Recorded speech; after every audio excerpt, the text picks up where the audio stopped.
abençoe. Obrigado por tudo, viu?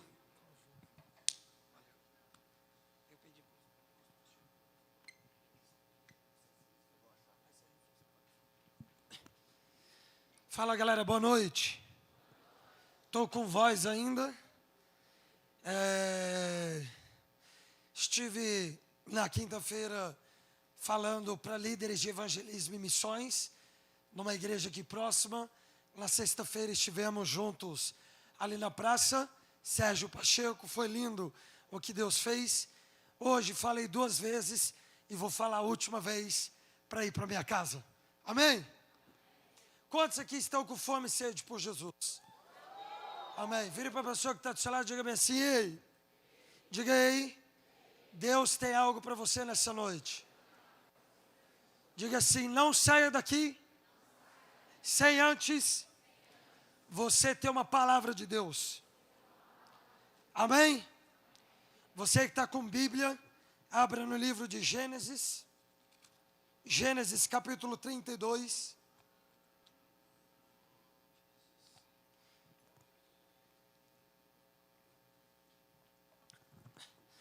Gênesis capítulo 32, nós vamos ler desde o versículo 22. Gênesis capítulo 32, versículo 22. Quantos acharam? Digo amém. Vamos ler com muita atenção. Diz assim: levantou-se naquela mesma noite e tomou suas 2 mulheres, suas 2 servas e seus 11 filhos, e transpôs o val de Jaboque. Tomou-os e fê-los passar o ribeiro, e fez passar tudo o que lhe pertencia. Ficando ele só, diga só, lutava com ele um homem, até o romper do dia. Vendo este que não podia com ele, tocou-lhe na articulação da sua coxa, e deslocou a junta da coxa de Jacó, na luta com o homem. E disse este: deixa-me ir, pois já rompeu o dia. Respondeu Jacó: não te deixarei ir, se não me abençoares. Perguntou-lhe, pois, como te chamas? E ele respondeu: Jacó. Então disse: já não te chamará Jacó, e sim Israel, pois como príncipe lutaste com Deus e com os homens, e prevaleceste. Tornou Jacó: diga, rogo-te, como te chamas? E respondeu ele: por que perguntas pelo meu nome? E o abençoou ali. Aquele lugar chamou Jacó Peniel, pois disse: vi a Deus face a face, e a minha vida foi salva. Nasceu-lhe o sol, quando ele atravessava Peniel, e manquejava de uma coxa. Por isso, os filhos de Israel não comem até hoje o nervo do quadril, na articulação da coxa, porque o homem tocou a articulação da coxa de Jacó, no nervo do quadril. Feche os seus olhos. Pai, nós queremos te agradecer por tudo aquilo que o Senhor fez nesses últimos 3 dias. Pai, nós queremos que o Senhor tenha algo reservado para nós hoje. Portanto, nós oramos para que o Senhor abra os olhos e os ouvidos dos nossos corações. Queremos entender a sua palavra. Não queremos apenas uma experiência mística com o Senhor. Queremos fundamentação na sua palavra, nas Escrituras. Então nós oramos para que o Senhor nos visite de maneira gloriosa, no nome de Jesus. Amém e amém. Cara, eu queria compartilhar com vocês uma história de um grande avivamento que nos marcou, saiba você ou não, ou queira você ou não. Eu ouvi muito sobre avivamento com a minha falecida mãe. Minha mãe partiu tem 3 meses, em alguns dias. E minha mãe, como uma boa pentecostal da Assembleia de Deus e círculo de oração, quantos aqui são pentecostais? Quantos aqui já foram da Assembleia de Deus? Levante a mão. Muitos, muitos. Então minha mãe era pentecostal da Assembleia de Deus e ela era do círculo de oração. Quantos estão comigo? Então ela era pentecostal, Assembleia de Deus e círculo de oração. Então minha mãe, você pode ter certeza que era aquela mulher do coque. Amém? Amém ou não amém? Quantos que conhecem alguma tia do coque? Tem mãe do coque aqui? Tem? Levanta a mão. Tem que ter. Então minha mãe foi uma grande mulher de Deus. Eu me lembro quando eu tinha 8 anos de idade, minha mãe me buscou na escola onde eu estudava com a minha irmã, colégio Seub, e ela nos levou para o CONIC. CONIC era o centro de prostituição de Brasília, era o principal centro de prostituição de Brasília. Você conhece Brasília, você deve conhecer o CONIC, muito conhecido. É um centro de salas, de empresas e de escritórios, e lá, à noite, tem muita prostituição, até hoje. E eu me lembro que minha mãe me levou lá junto com a minha irmã, e ela deu 7 voltas marchando no CONIC.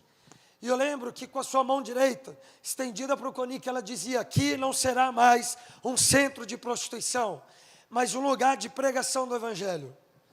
E bom, conforme os anos foi passando, 3 anos depois, sendo bem específico, uma das igrejas mais influentes de Brasília se mudou para o CONIC, Igreja Apostólica Renascer em Cristo.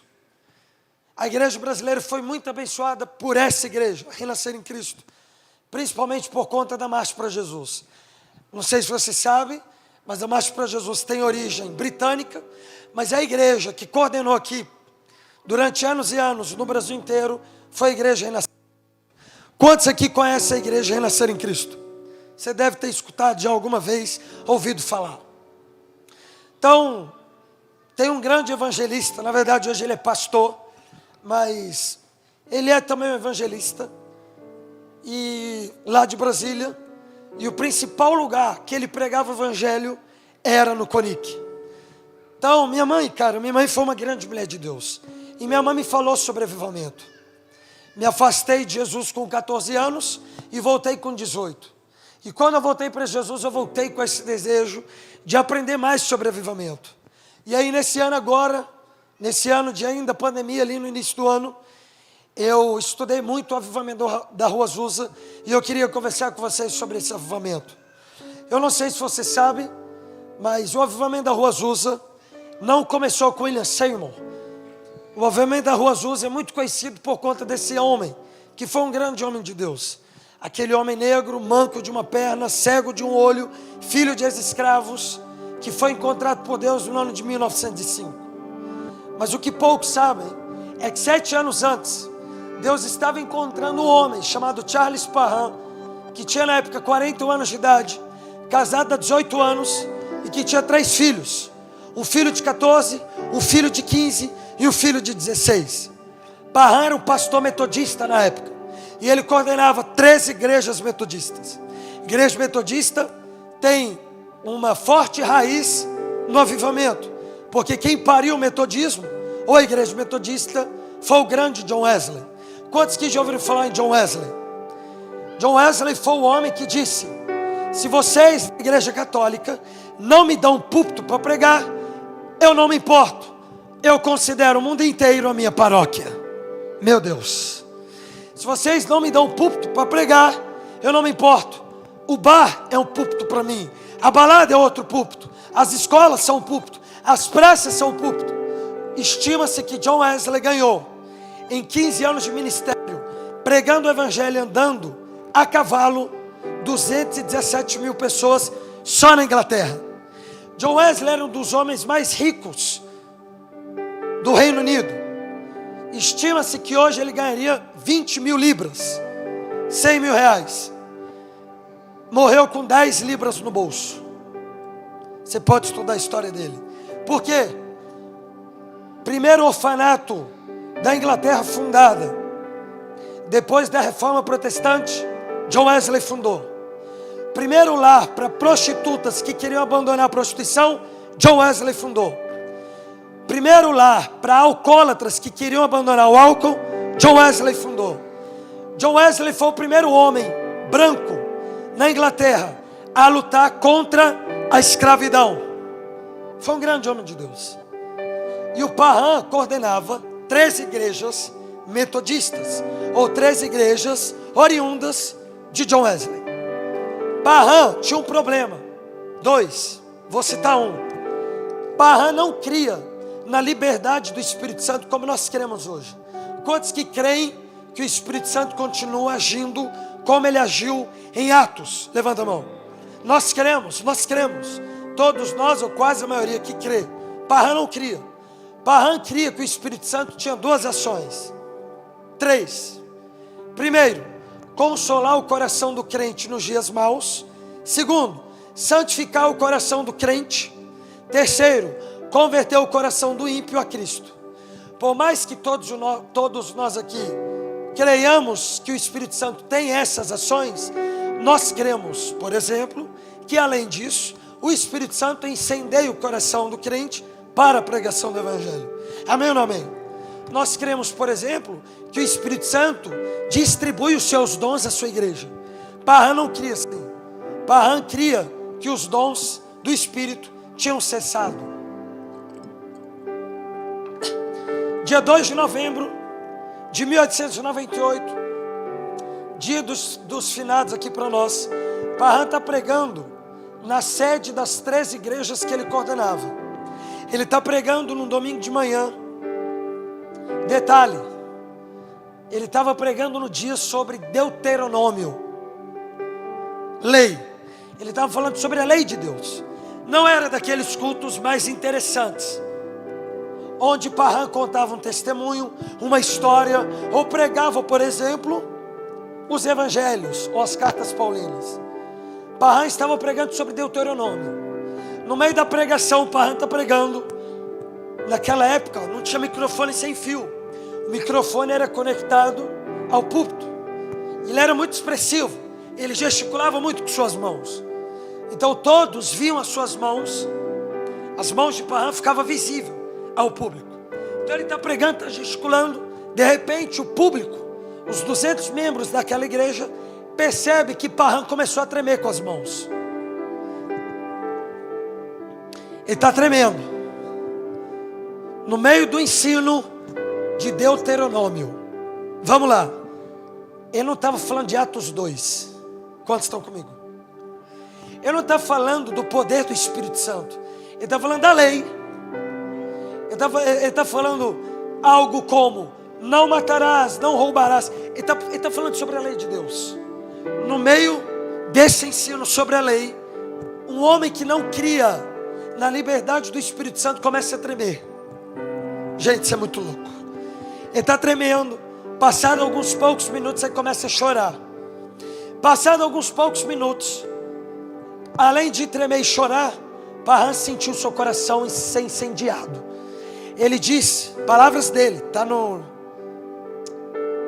diário dele: é como se eu sentisse que o meu coração estivesse num fogão a lenha. Meu coração estava queimando. E o cara está falando de Deuteronômio, não tem nada a ver. Nada a ver. O assunto era outro. O que aconteceu com o Parham? No meio do ensino, ele tendo essa experiência com o Espírito Santo, sendo visitado pelo próprio Deus, ele não conseguiu fazer outra coisa além de se render. Ele se rende. Agora você imagina, irmãos, tenta imaginar comigo. Eu estou pregando aqui, Deus me pega assim como pegou Parham, e eu me coloco de joelhos e eu paro de pregar. Foi isso que aconteceu. A igreja, vendo a cena, também não criam no poder do Espírito Santo dessa forma, porque eles eram discípulos de Parham, eles não criam nisso. Assim como os metodistas daquela época, todos não tiveram outra opção a não ser fechar os olhos, porque eles pensaram: pô, meu pastor que não crê no Espírito Santo, que vive ensinando que essas coisas não acontecem, se esse cara aí está tremendo, está chorando e está dizendo que o coração dele está pegando fogo, eis-me aqui. Era para o culto acabar 12:30, terminou 18:30. Cultos que não tem hora para acabar.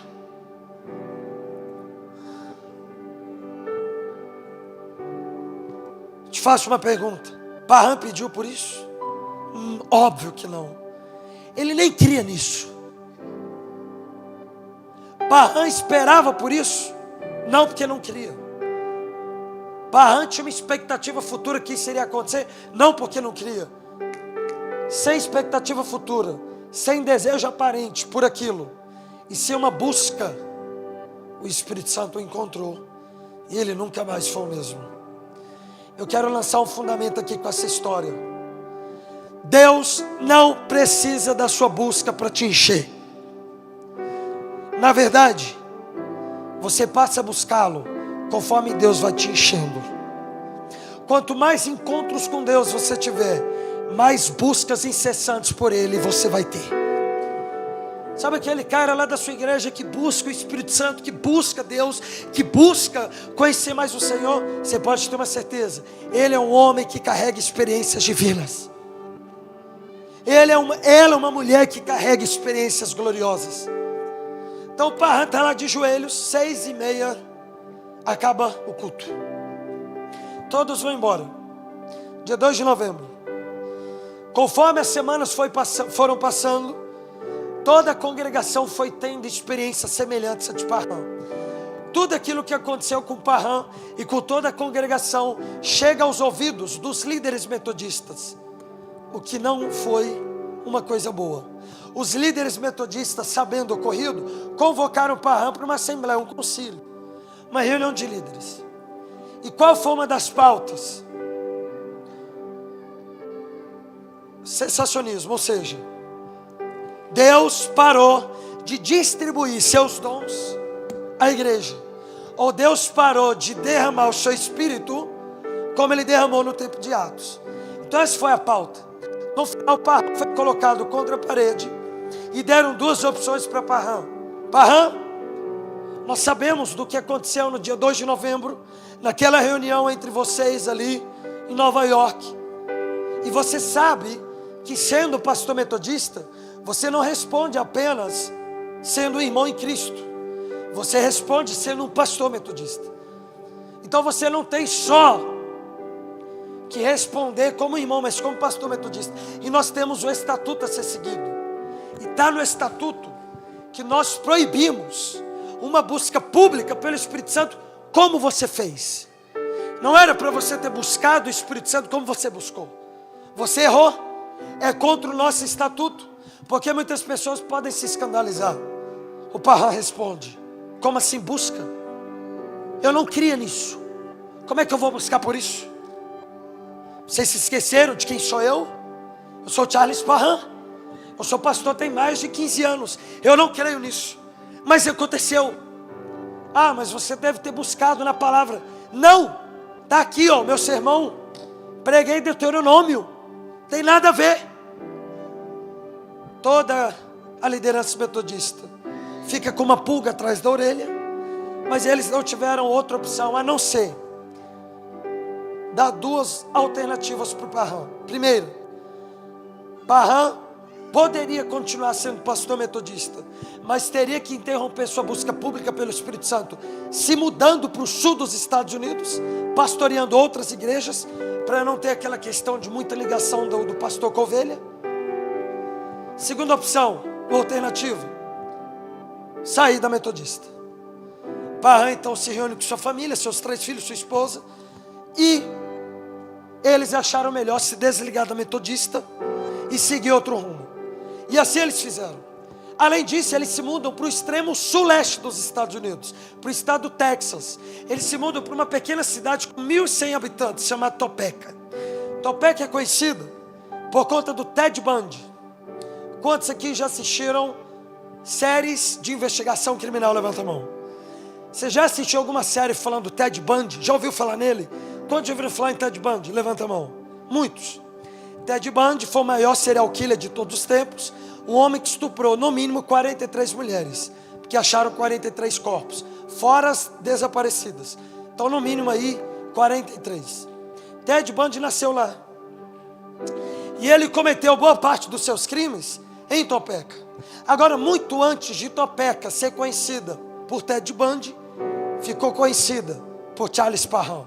Parham se muda para lá, e ao invés de começar uma igreja, o que não era cultura naquela época, quando um pastor se desligava de uma igreja, ele tinha muito temor para começar outra. Não tinha essa cultura de hoje, de abertura de igreja a rodo. Então, ao invés de abrir uma igreja, ele abre um grupo de estudo bíblico na sua pequena casa de 42 metros quadrados. Isso tudo está no livro, na biografia, no diário dele. E está no diário também de Agnes Osman, que eu vou falar dela daqui a alguns poucos minutos. ele começa um grupo de estudo bíblico no primeiro mês do primeiro século passado. Quase travei. Janeiro de 1900. Não, perdão. Último ano do século retrasado. 1899. Em janeiro, um mês depois de ter sido expulso da metodista, praticamente expulso, ele começa um grupo de estudo bíblico na sua pequena casa de 42 metros quadrados. Tinha 2 quartos e tinha 3 filhos. Os 3 filhos dormiam em um, ele com sua esposa em outro. Porque ele perdeu todas as finanças que ele tinha como pastor. E eles confiscaram tudo. Casa, carro, tudo. Carro não. Carroça que ele tinha para ir para as igrejas pregar, tudo. Então ele foi morar numa casa pequena. Com 3 filhos. Ele está lá, ele começa o grupo de estudo bíblico com 6 alunos. O mais novo tinha 28 anos. Que eu quero mostrar a foto para vocês. Solta a foto para mim, por favor. A foto preta e branca. Tem uma foto aí preta e branca. Nessa foto tem um. Aí, pronto. Cadê? Tá aqui, ó. Aí. Ainda saiu lá os jovens no meio. Não, sim, tá aí. Vamos. Tá aqui, ó. Eu vou aqui. Você vai onde você quiser. Dali eu fui para lá, fui para cá. Você olha aí, que favorecer para você. Então vamos lá, você acompanha comigo. Charles Parham, barbudo aqui, ó. El Bigodon, aqui, ó. Barbudão aqui, ó. Barbudão aqui. Aqui embaixo tem o William Seymour. Aqui. Cego de um olho, manco de uma perna, filho de ex-escravos, 35 anos. Mas a gente não vai falar dele hoje. No meio tem o Paul Payne, que foi um grande pregador pentecostal do século passado. A história que eu vou contar para vocês nesses próximos 7 minutos, ele contou, esse do meio aí, ó, por 30 anos viajando os Estados Unidos e o mundo. Será que o que aconteceu foi pouca coisa? Sabe o que é um cara contar o mesmo testemunho 30 anos e não conseguiu falar de outra coisa? Ele morreu bem no início da Segunda Guerra Mundial. Aí aqui é o melhor amigo do William Seymour, não lembro o nome. E aqui o companheiro de Parham de estudo bíblico, o professor. As aulas aconteciam segunda, quarta e sexta, de 3h30 às 5 da tarde. Agora eu vou resumir. Dá para falar muita coisa, mas eu vou ao ponto. Em dezembro de 1899, uma moça chamada Agnes Osman chegou nos Estados Unidos, fugindo da guerra da Hungria com a antiga Tchecoslováquia, que pariu a Primeira Guerra Mundial. Agnes Osman tinha 21 anos de idade, extremamente pobre, e não falava inglês. Ela entendia, mas ela não conseguia conversar. Ela se muda com seus pais, pai e mãe, para os Estados Unidos, e ela desembarca na Nova Escócia. Você que já viu o mapa lá, você já foi lá nos Estados Unidos? Eu nunca fui, mas eu gosto de ver o mapa. É lá no extremo oeste, lá para cima. Ela sai da Nova Escócia, ela desce tudo e cai no Texas. Em qual cidade ela foi morar? Topeka. Qual a chance dela ir morar na cidade de Charles Parham? Nenhuma. Tinha 1.100 habitantes. Já viu aqueles filmes do faroeste? Já viu? Cidade, porque eu não tenho a foto, mas Topeka era isso. Uma pequena cidade, um vilarejo. Agnes Osman nunca tinha pisado numa igreja e nunca tinha lido a Bíblia. Ela era de uma religião mística chamada Yiddish. Quando ela chega em Topeka, vou resumindo mais ainda, conforme o tempo foi passando, ela recebeu o convite para ir na única igreja cristã de Topeka, Igreja Batista do Sul, a igreja que pariu Billy Graham, o maior evangelista de todos os tempos. Depois de muitos convites, ela aceita e ela vai para o culto, domingo de manhã, janeiro de 1900. Quando ela chega no culto, ela começa a ver toda a liturgia, louvor, pregação. O pastor está pregando João capítulo 3, versículo 16. Um pastor que tinha 48 anos de ministério, segundo a própria Osman, no diário dela, que vai ser traduzido aqui para o Brasil, para nós, nesses próximos anos. 48 anos de ministério, faltava poucos anos para ele jubilar. O pastor está pregando, No final ele faz o apelo. Quem se converteu? Agnes Osman. Essa moça levanta a mão com 21 anos de idade. Nunca tinha lido a Bíblia. Primeira vez dela no culto. Ela levanta a mão e ela diz: eu quero aceitar Jesus. Eu quero hoje entregar meu coração para Deus. Eu quero receber o Senhor. Só que o pastor não pediu para quem queria aceitar Jesus falar. Óbvio. Ele pediu para levantar a mão e orar. Ela fez muito mais do que isso. Um dia na igreja, viu? Um dia na igreja. Além de levantar a mão, ela começa a gritar: eu quero Jesus, eu quero Deus, eu quero que Ele me salve do inferno. E ela começa a gritar algo semelhante a isso. Ela se coloca de joelhos e começa a chorar. O pastor se assusta, por quê? 1.100 habitantes, não tinha outra igreja, pouquíssimas conversões. Não havia uma conversão há muitos meses. Então depois de muitos meses, além de uma pessoa se converter, ela se converte de uma forma totalmente diferente. O pastor falou: levanta a mão. Ela levanta, fica de joelhos e começa a gritar. Ele tinha visto isso poucas vezes. Ele se assusta, fica surpreso. Ele convida então a moça à frente, ela vai sem nenhum problema, sem nenhuma vergonha. Toda a congregação ora por ela e ali ela nasce de novo. Mais uma vez, vou repetir. Primeira vez dela na igreja, refugiada, fugindo da guerra. Quando acaba o culto, ela vai ao pastor agradecer ao pastor pela mensagem pregada. E o engraçado é que ela não disse: pastor, eu te agradeço. Ela disse: sacerdote, eu te agradeço. Porque na religião dela não tinha pastor, tinha sacerdote. Então ela ainda enxergava as pessoas a partir da religião dela, sacerdotes e servos. Sacerdote, quero te agradecer como boa serva, porque você me apresentou o evangelho. No final do agradecimento ela faz um pedido. E se você tiver com saúde espiritual em dia, você vai se constranger. Se você não se constranger, muito provavelmente você não tem fome pelas coisas eternas. Ela disse: pastor, sacerdote, eu vi que todo mundo tem um livro na mão aqui no culto. E estava escrito Holy Bible, Bíblia Santa, Bíblia Sagrada. E bom, se todos têm, algo me diz que é o livro de vocês, né? Toda religião tem um livro, deve ser o livro de vocês.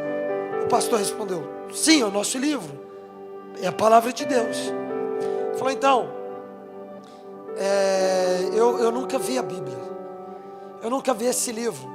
Ué, mas você não é da Hungria, país católico? Sim, mas eu morava numa comunidade de 500 habitantes, que eles só viviam entre eles, entre nós, de uma religião mística.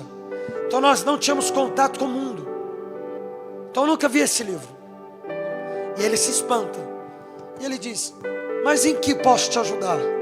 Para o nosso constrangimento. Quantos dias ela tinha te convertido? Nenhum. Quantos minutos ela tinha te convertido? Essa é a verdadeira pergunta. 5, 10, 15, 20?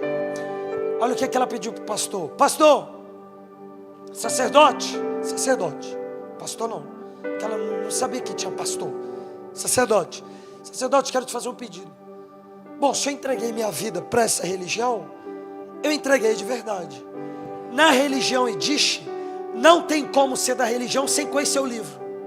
Bom, deve ser assim também na religião de vocês, da cruz. Eu não posso ser da religião se eu não conhecer o livro, certo?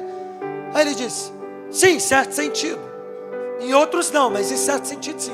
Ela disse: pois então, quero te fazer um pedido. 2, primeiro, tem uma Bíblia para me dar? Meu Deus. Pastor, eu vim aqui para você orar para que eu quero um carro melhor. Ore por mim. Pastor, ore por mim, eu quero uma casa melhor. Pastor, eu tenho um pedido. Eu sou pobre pra caramba. Eu sou refugiado, eu sou mulher. Por que a gente tem que frisar essa questão aqui de ser mulher? Você acha que era fácil ser mulher nos Estados Unidos naquela época? Nunca. Assim como em nenhum lugar do mundo. Nunca. Não era fácil ser mulher. Você já foi nos Estados Unidos, você sabe como é tratada refugiada lá, você já viu? Tenta ser refugiado lá. Você escreve refugiados, Estados Unidos, México ou Honduras. Vê o tratamento. Naquela época também não era coisa boa. Ela disse: pastor, sacerdote, sou pobre, refugiada, tenho nada. Moro numa casinha aqui de campo, quase um barraco. Tenho um pedido. Me dê a Bíblia. Eu quero a Bíblia. E não só isso. Você pode me ensinar a Bíblia? Quero ter aula com você. Me ensine a palavra de Deus. Meu Deus, gente, vamos lá. Vamos lá. Me ensine as escrituras.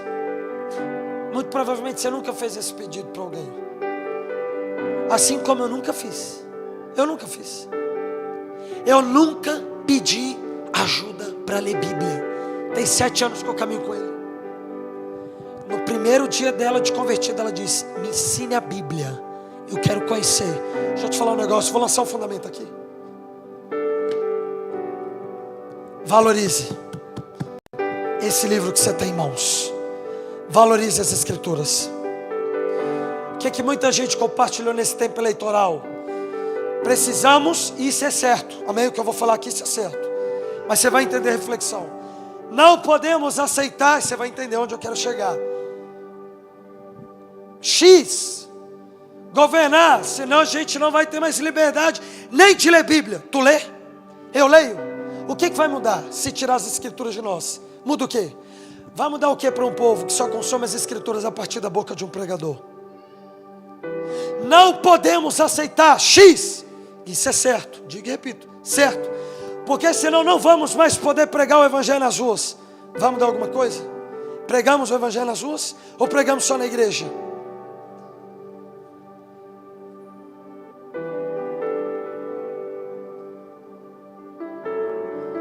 O pastor chorou. Ela escreveu no diário, eu chamando ele de sacerdote para ver se ele reagia, e nada. Ele estava chorando. E eu comecei a repetir: sacerdote, sacerdote, porque eu achei que ele estava triste. Então eu queria animá-lo: sacerdote. E ele não parava de chorar. E depois de alguns minutos, palavras dela, depois de alguns minutos ele reage, abre os olhos e diz: calma, não estou triste. Estou feliz. Estou constrangido. Eu sou pastor, tenho 48 anos. E eu nunca vi isso na minha vida, em 48 anos de ministério. Ela disse: o quê? Falou: uma jovem, no primeiro dia de convertida, me pediu ajuda para entender as escrituras. E ela: mas não tem como ser da religião se não entender, isso é óbvio. Falou: um dia você vai entender. Não vou te explicar hoje, mas as coisas não são assim. A maioria não conhece, filha. Resumindo, o pastor diz: filha,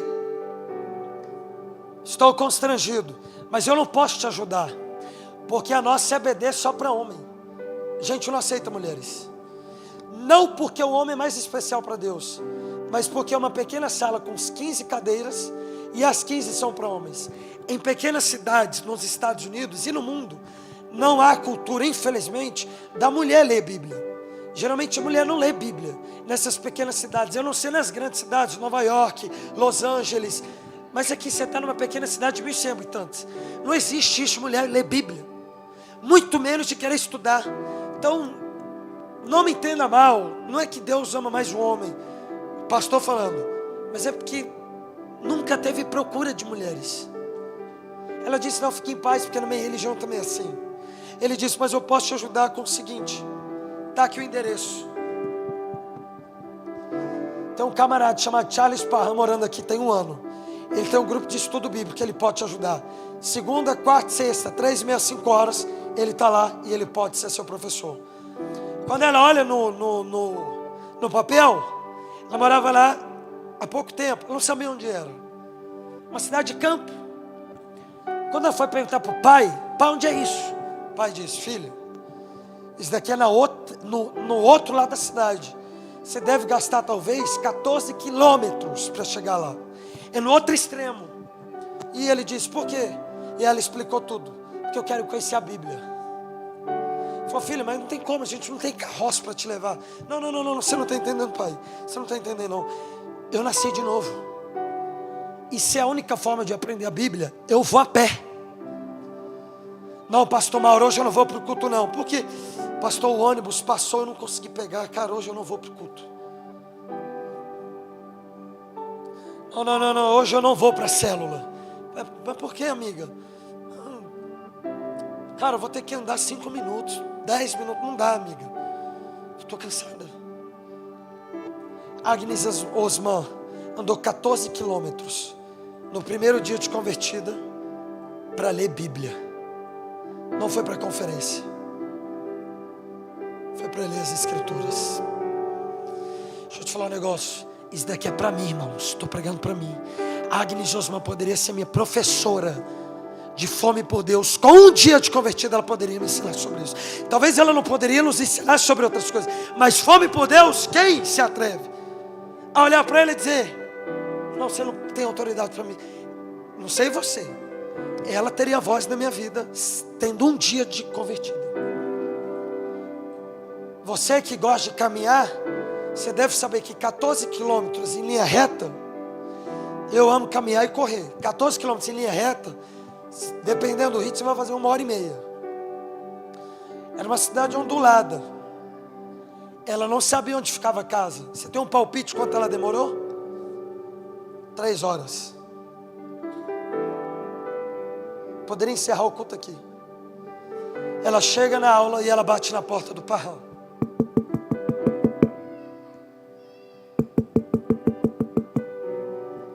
Prazer, meu nome é Agnes Osman. Eu sou apenas uma refugiada. Eu vim da Hungria. Nunca pisei numa igreja. Pisei ontem. Pastor pregou, aceitei Jesus. Eu vi que todo mundo tem um livro. Perguntei para ele, é o livro da religião, Bíblia. Eu não tenho Bíblia, não sei ler inglês. Você pode me ensinar a ler a Bíblia? Não sei você, eu ficar constrangido também. Onde é que você mora? Eu moro a 3 horas daqui. Então, como é que você veio? Eu vim a pé. A pé? Sim, eu vim a pé.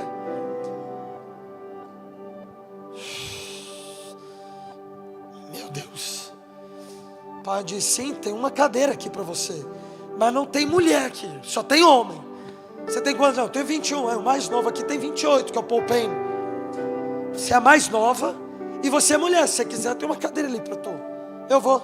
Você tem uma Bíblia? Porque eu não tenho. Tem, está aqui. Gente, ela tinha uma Bíblia sem conseguir ler inglês. Olha a fome. Então ela tinha só para acompanhar ali lendo, Parrão ensinando, porque ela entendia inglês. Agora eu vou resumir. 3 meses depois, em abril de 1900, Parrão está ensinando as Escrituras. E qual era a passagem do dia? E aqui vocês vão entender por que Gênesis 32. Qual era a passagem do dia? Gênesis 32, que nós acabamos de ler. Homens que lutam com Deus nunca mais são os mesmos. Nunca mais. Nunca mais. Ela está ouvindo a aula, passou 1 hora. E se eu falar a liturgia da aula, você pira. Porque você não ia aguentar, eu não ia aguentar. Tinha nem um louvorzinho, nem para dar uma, né? Aquela reunião bem engessada. Ela aguentou 3 meses. Para não falar que tinha louvor, era um louvor. Salmos, sem instrumento. Mas você imagina a beleza que era o louvor. Não, o louvor era belo, mas a entonação certamente que não, né? Só tinha homem também, não tinha nenhuma voz de uma mulher para dar uma, né? Uma afinadinha. Imagina aquele senhor ali, o Parrão cantando. Não vou cantar porque eu estou muito rouco, mano. Não sei nem como eu estou pregando. Meu Deus. Parrão está assistindo a aula. E aqui eu vou encerrar. Me dê 5 minutos. Parrão está ensinando. O Paul Payne sentava do lado da Agnes Osman. Quando ele olhou para a Bíblia dela está aberta em Gênesis 32. Ele percebeu que tinha marca de pingo na Bíblia, de água. Tinha água na Bíblia. Só que ninguém bebia água no meio do estudo. Ele pensou, deve ser goteira. Você que talvez já foi nos Estados Unidos, eu não fui, mas eu pesquisei. Texas não chove muito, né? Não chove. E era um mês que também não chovia muito.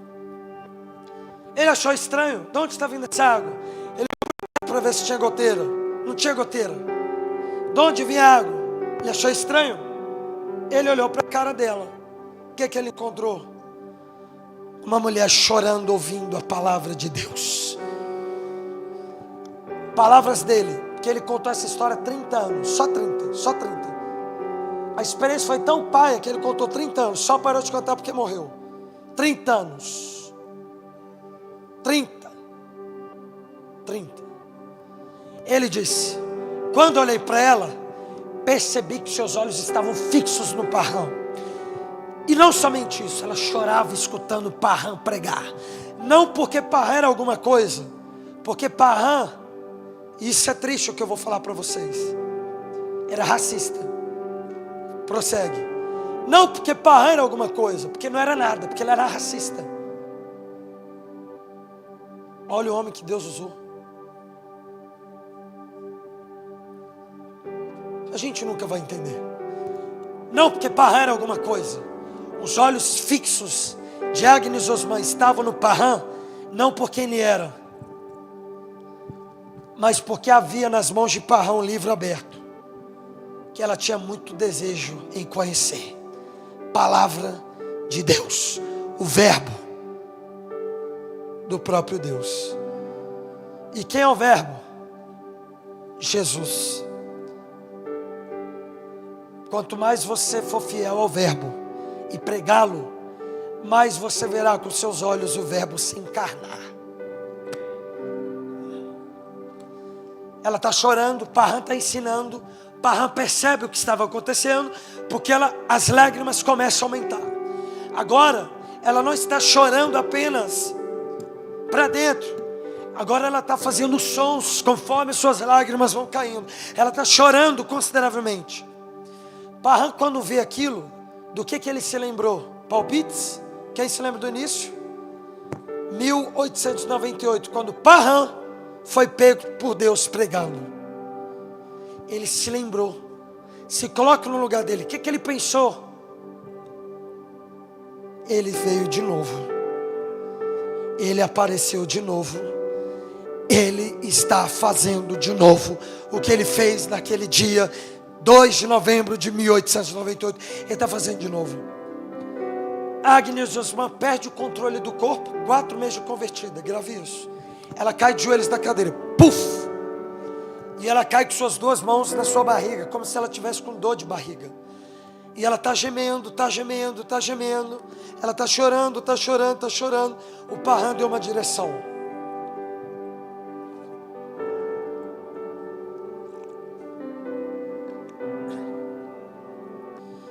Amigos, alunos, Deus nos visitou nessa tarde.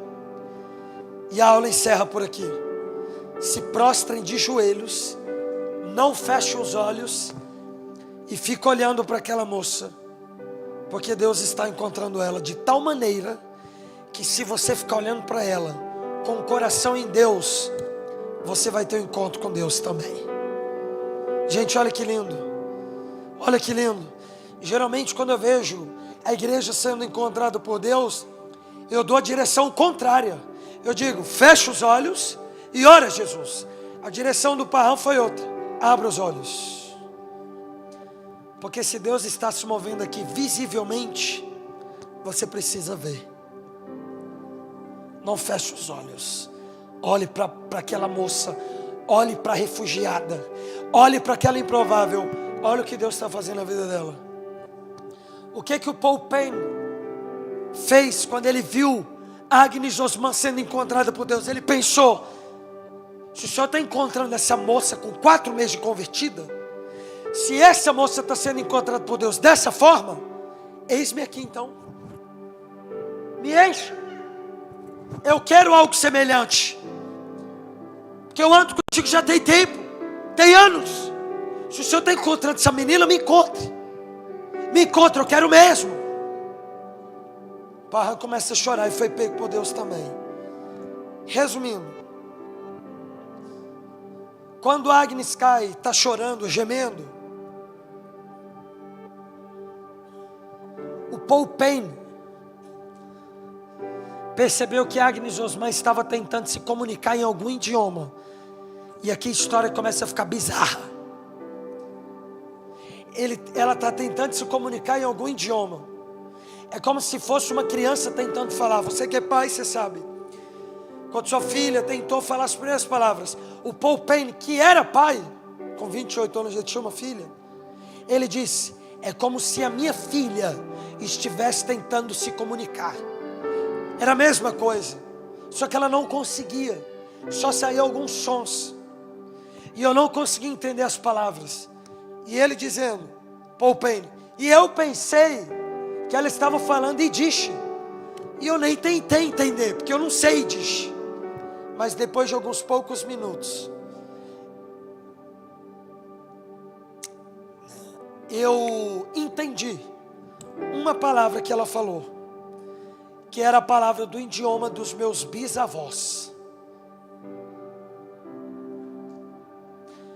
Os bisavós de Paul Payne eram, para o seu escândalo, chineses. Agnes Osman estava recebendo de Deus um dom de línguas distintas terreno. Qual era o idioma? Chinês. Sabe por quantos dias ela falou em chinês? 3.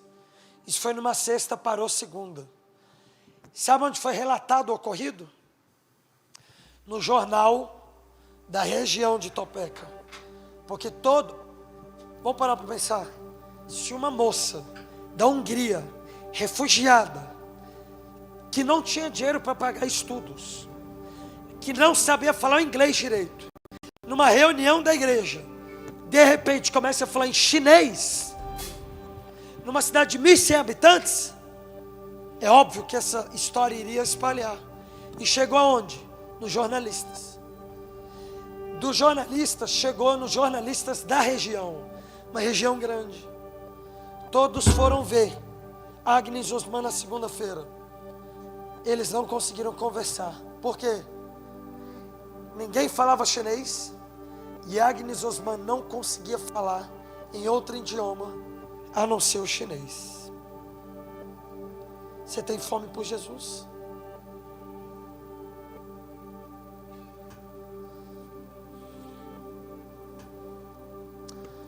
Se isso não mexer com nós, eu não sei mais o que pode mexer.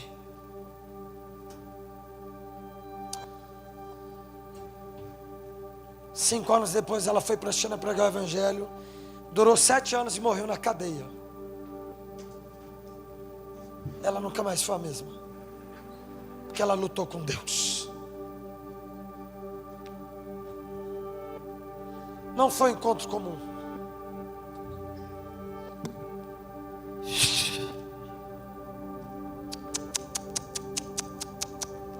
Foi uma verdadeira luta com Deus. Ela pegou na saia de Deus, assim como aquela mulher do fluxo de sangue pegou na saia de Jesus e falou: eu não te solto enquanto eu não receber do Senhor o que o Senhor tem para mim. Só para você ter noção do que aconteceu com aquela menina, ela teve uma experiência semelhante à de Atos 2. Só um detalhe, você pode pesquisar depois. O jornalista que foi entrevistar ela era ateu. Cá entre nós, se tu é ateu, vai entrevistar uma moça do contexto, que depois de uma reunião começou a falar em chinês, num tempo que não tinha escola de idiomas e internet, eu não sei você, mas se eu sou ateu, acabou, acabou meu ateísmo, acabou. Como é que essa menina está falando chinês? E ainda sabendo que em Atos 2 foi relatado que aconteceu mesmo. Acabou. O que aconteceu com ele? Entregou a vida para Jesus. O jornalista se converteu. Foi o primeiro jornal da região a ser cristianizado. Porque do jornalista foi para o outro, foi para o editor, foi para o editor-chefe, para o coordenador. Todo o jornal praticamente foi cristianizado. Por quê? Agnes Osman se converteu. E tu tá achando aí que Deus não pode te encher, né? Por causa da tal pornografia, que é uma desgraça. porque tu não ora do jeito que queria orar, ou porque você não é tão crente como queria ser. Se tu não é tão crente, bem-vindo ao time. Eu estou no teu time também. Vamos formar uma aliança aqui, porque eu não sou tão crente como eu queria ser. Estou longe. Mas quando eu ouço histórias de Agnes Osman, meus amigos, eu digo: eis-me aqui. Você sabe um versículo da Bíblia? Você sabe mais que Agnes Osman. Você já leu a Bíblia uma vez? Você já leu mais que Agnes Osman. Você já foi no culto mais que uma vez? Você tem mais que Agnes Osman na igreja. Você nasceu lá cristão? Aí que você está muito mais à frente. Você tem tudo que ela não tinha. Deus quer te encher hoje, meu irmão. E o que Ele quer te entregar nessa noite? Uma palavra. Não se embriague tanto com o toque de Deus, ao ponto de não receber dele palavras. Deus quer te dar uma palavra hoje. Minha mamãe foi usuária de drogas nos últimos anos da vida dela.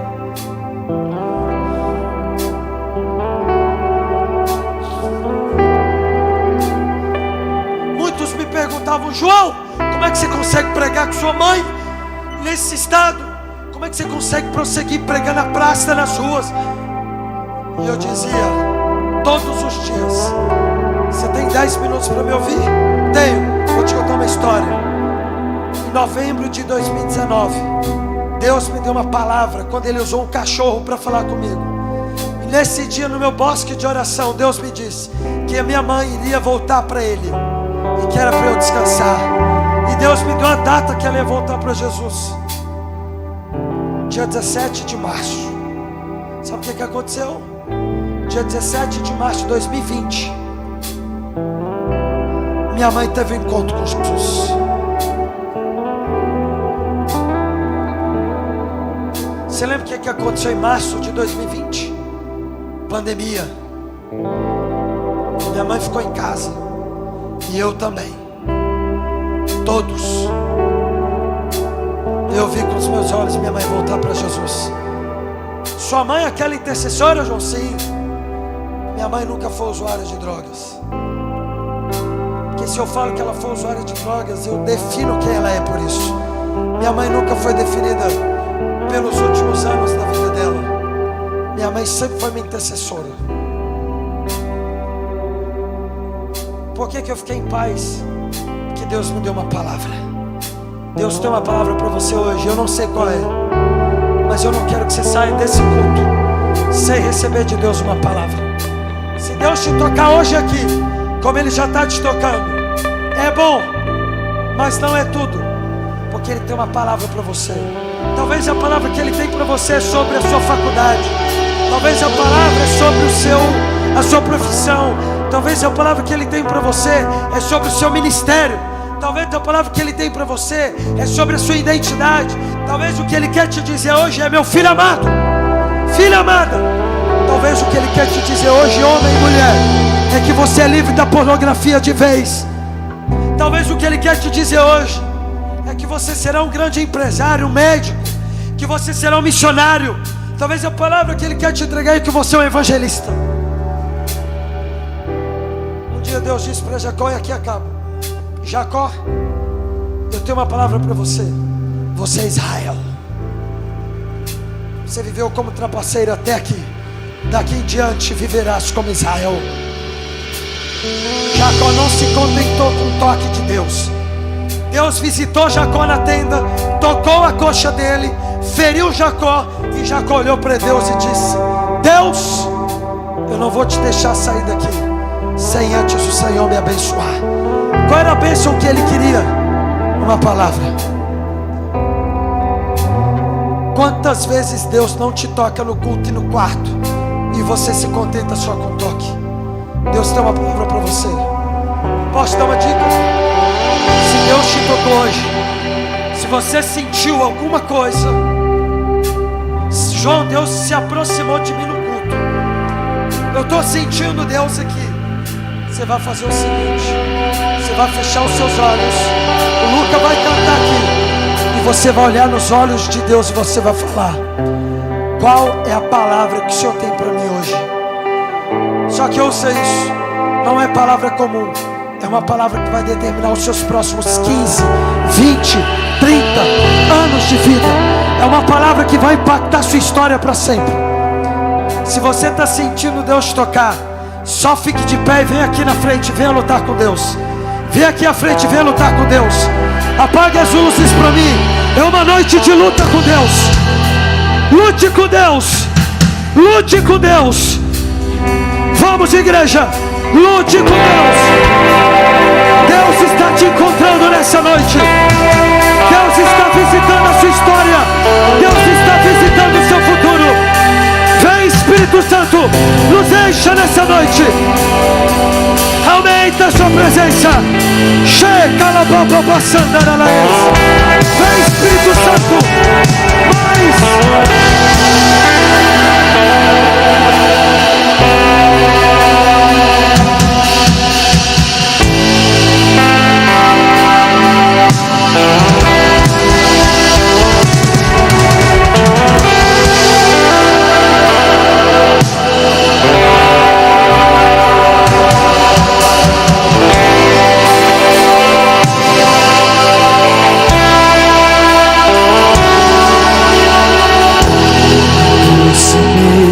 Permaneci, o teu olhar me consumiu. Eu sou todo teu, me aproximei, permaneci, o teu olhar me consumiu. Eu sou todos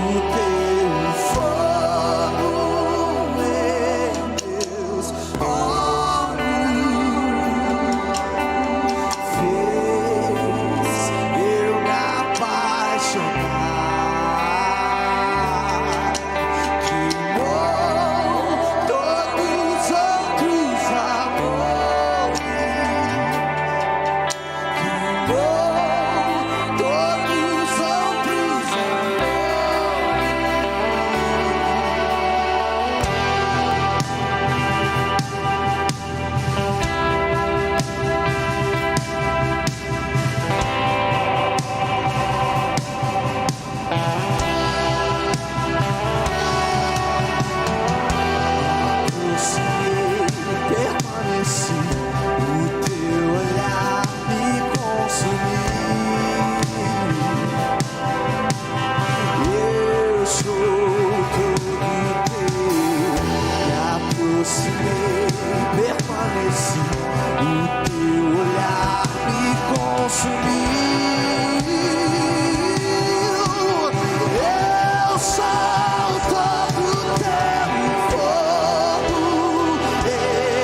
fome, eu ainda tenho lenha. Pode me queimar. Eu ainda tenho fome, eu ainda tenho lenha. Pode me queimar, pode me queimar. Eu ainda tenho fome, eu ainda tenho lenha. Pode me queimar, pode me queimar. Eu ainda tenho fome, eu ainda tenho lenha. Pode me queimar, pode me queimar. Eu ainda tenho fome, eu ainda tenho lenha. Pode me queimar, pode.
Nos tornamos responsáveis. A chama não vai apagar. Nos tornamos responsáveis. A chama não vai apagar. Nos tornamos responsáveis. A chama não vai apagar. Nos tornamos responsáveis. A chama não vai apagar. Nos tornamos responsáveis. A chama não vai. Eu ainda tenho fome, eu ainda tenho fome, eu ainda tenho lenha. Pode me queimar, pode me queimar. Eu ainda tenho fome, eu ainda tenho lenha. Pode me queimar.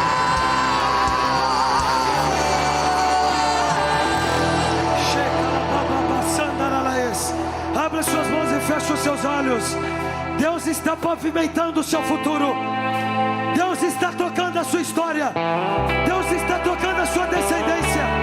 Os seus filhos, ouça isso, os seus filhos serão abençoados pela palavra que Deus está te entregando.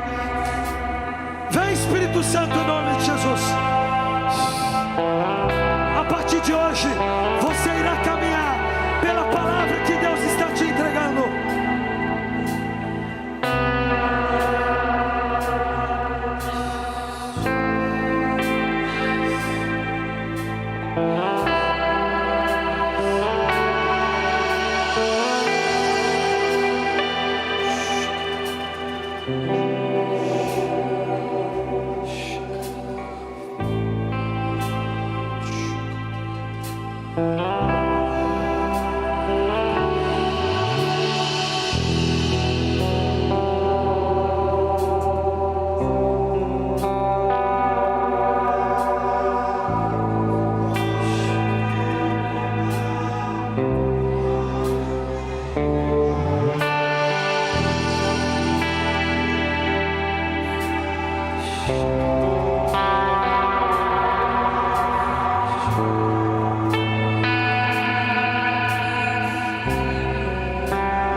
Ouça isso. Ouça isso. Ouça isso. Você vai sair daqui com um dilema. Ouça isso com muita atenção. Você vai sair daqui com duas opções: viver a partir daquilo que você está vendo,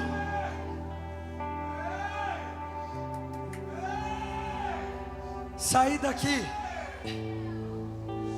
e viver a partir daquilo que você está vendo lá fora, ou daquilo que você sente, ou sair daqui e viver a partir da palavra que Deus te entregou. Porque ouça isso, muito provavelmente o que Deus te disse hoje é tão grande que não tem nada a ver com aquilo que você está vivendo lá fora. Talvez você está vivendo a sua vida para lá, e o que Deus te disse hoje é para lá. Ouça isso. Entre o que você está vivendo e a palavra, prefira viver a partir da palavra do que viver a partir daquilo que você vive hoje. Porque o que nós vivemos é transitório. A palavra de Deus é eterna. Porque tudo que Deus fala, Ele cria. Ouça isso. Tudo que Deus fala, Ele cria. E disse Deus: haja luz, e houve. Haja separação entre os firmamentos, e houve. Nada do que Deus disse deixou de acontecer. Porque Ele não é homem para mentir, nem filho do homem para se arrepender. Então, vou dar só um exemplo para você terminar de entender. Se tu é estéril, um exemplo, 10 anos tentando um filho, o exame diz que você não vai ter. Deus hoje disse que você vai ter. Você vai ignorar o exame e você vai ficar com a palavra. Porque a palavra de Deus tem total poder para determinar o seu futuro e a sua história. Então toda vez que você ouvir uma palavra de Deus, pense que Deus está pisando no seu futuro. Deus está pavimentando um caminho para você percorrer. Amém? Amém, Jesus. Não temas. João, mas o que Deus disse é muito maior. Por isso que é Ele. Por isso que é Deus. Amém.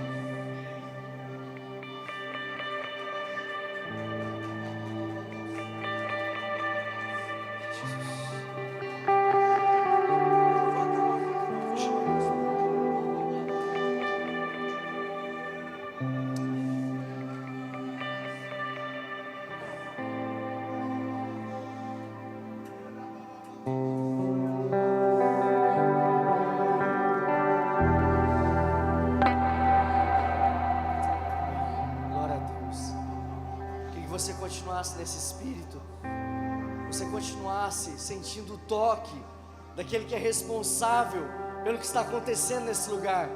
A presença de Deus é real, ela é viva, Ele é real, Ele está nesse lugar.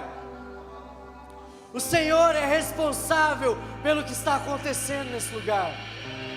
Que você deixe o Senhor continuar fluindo em você, tocando em você, olhando em teus olhos e dizendo: você é meu e eu sou teu. Deixe o Senhor continuar falando com você. E esse pode para você ser o início de um novo dia, de um caminho, algo que o Senhor pode mudar a sua vida. E a obra é dele, deixe ele cumprir com a obra dele para a sua vida. E se você deseja hoje se reconciliar com o Senhor, ou entregar os teus caminhos nas mãos dele, o seu coração nas mãos dele, a vida sua nas mãos dele, o seu futuro nas mãos dele, queria que você colocasse a mão no seu coração. O Senhor é quem te chama, Ele é quem escolheu você, mas hoje você pode dizer sim a essa escolha que Ele fez por você. Eu queria que você orasse comigo. Eu quero orar por você nessa noite.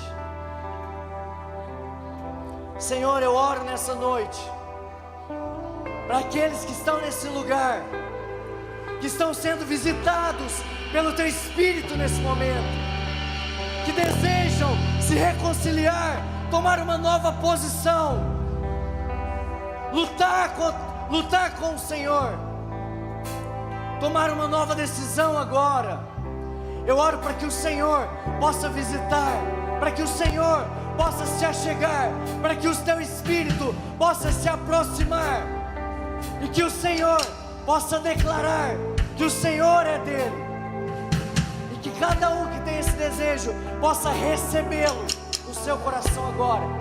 Se esse é o seu desejo, eu quero te encorajar a dizer: Senhor Jesus, repete comigo: Senhor Jesus, nessa noite eu entrego o meu coração nas Tuas mãos, os meus sonhos, o meu futuro, tudo que tenho, tudo que sou, das Tuas mãos, e eu te recebo no meu coração, na minha vida. Eu reconheço o Senhor como meu Senhor, o meu Salvador, e reconheço a sua morte e ressurreição na cruz do Calvário. Em nome de Jesus, mora em mim. Eu quero ser teu todos os dias. Em nome de Jesus. Eu quero saber se é uma escolha sua, porque o Senhor já escolheu você há mais de 2000 anos atrás. Mas eu queria que você, que hoje se reconciliou com o Senhor, se essa foi a sua escolha, ou você talvez pela primeira vez sentiu o toque do Senhor e se rendeu a Ele, e se entregou para Ele, gostaria que você levantasse a sua mão. Eu quero conhecer você. Glória a Deus. Glória a Deus. Glória a Deus. Amém. E eu queria mais. Eu queria que você, eu gostaria que você não se movimentasse agora. Você continuasse conectado com o Senhor, a vontade, a presença dEle. Você que se reconciliou com Jesus, que entendeu através dessa palavra que Deus nos trouxe através da vida de João Paulo, ou você entregou pela primeira vez sua vida nas mãos de Jesus, que você viesse aqui em cima. Eu ainda quero orar, tem algo que eu gostaria de falar com você, que você possa vir aqui em cima, que você possa dar um passo de fé e viesse aqui. Vem aqui, em nome de Jesus. Tem alguém que se reconciliou com o Senhor, ou que entregou a sua vida nas mãos dEle? Tem alguém? Se sim, vem aqui. Pode vir com a pessoa que te convidou, ou não. Tem alguém? Amém. Vem aqui. Glória a Deus. Amém. Glória a Deus. Glória a Deus. Amém. Amém.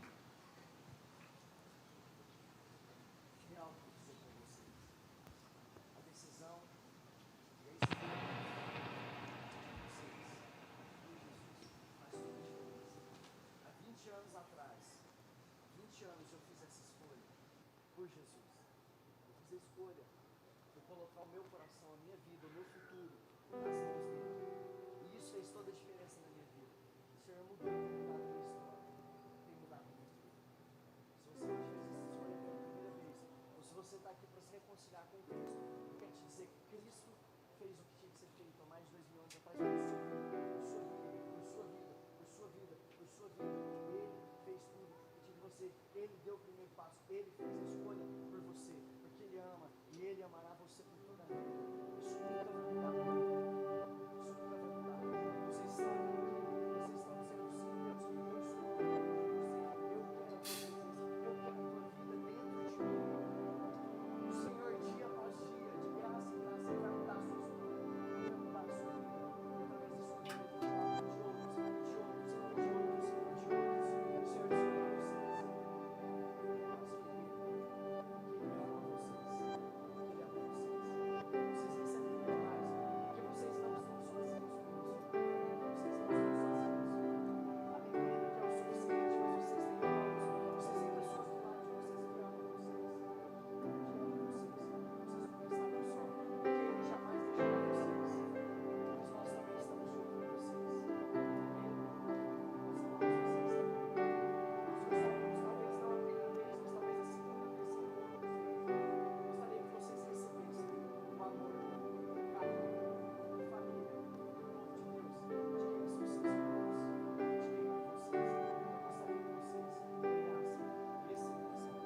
A sua família, irmãos que amam vocês, olha para trás, receba o carinho, receba o amor da família em Cristo de vocês.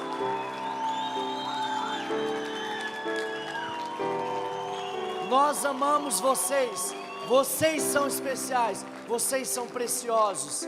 Conte conosco, conte com cada um de nós.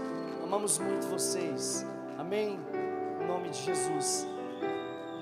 Antes de vocês descerem, eu gostaria que toda a igreja levantasse as mãos para esses irmãos aqui. Queremos orar e depois vocês vão acompanhar o Brian ali. Senhor, nós abençoamos cada vida, cada pessoa que está aqui, cada um dos nossos irmãos, das nossas irmãs. Nós queremos dizer que somos um com eles. nós queremos abençoá-los, queremos também ser abençoados por essas vidas, por esses jovens, sabendo que o Senhor fará na vida deles e através da vida deles, a sua vontade se cumprirá. Que toda semente, boa semente que foi lançada nessa noite, ela continue dando frutos no coração dessas vidas, e que a tua obra, porque a obra é sua, o Senhor continue fazendo e transformando as vidas aqui, em nome de Jesus. Dia após dia, nós recebemos aqui o teu amor, em nome de Jesus. Dá uma salva de palmas ao Senhor. Nós te amamos, Jesus. Deus abençoe vocês. Pode seguir o Brian, ele tem algo ainda a falar com vocês, viu? Deus abençoe em nome de Jesus. Tamo junto. Amém. Amém. Galera, que noite incrível. Que noite preciosa. Amém. Eu quero agradecer, não sei se o João, mas a Clara, a equipe já foram. Já partiram? Já, né? Já foi a equipe? Ainda não, né? Amém. Mas eu quero também agradecer. Não sei se eles ainda estão, o João, a Clara, toda a equipe, pessoal do louvor. Muito obrigado, viu? Vocês nos abençoaram tanto. Obrigado pela disposição, por vocês estarem aqui. Nós queremos também orar, acho que o mínimo que nós podemos fazer é abençoar a vida de vocês. Eu queria mais uma vez convidar os jovens, toda a juventude a estender as mãos pelos nossos irmãos. Amém. Senhor, nós queremos orar, Deus, por essa equipe, pelos nossos irmãos em Cristo. Que privilégio tê-los aqui. Que privilégio foi, ó Deus, receber daquilo que Deus, que o Senhor já tem derramado sobre a vida deles, e nós mais uma vez os abençoamos, e declaramos, Senhor Deus, porque sabemos que o Senhor, ó Deus, tem ainda muito mais, que eles continuem, ó Deus, semeando, ó Deus, a Tua vontade, sobre, ó Deus, não somente sobre o Brasil, mas, ó Deus, sobre aonde, o lugar, ó Deus, o qual o Senhor os levar. Que jovens como nós, que pessoas como nós sejam abençoados.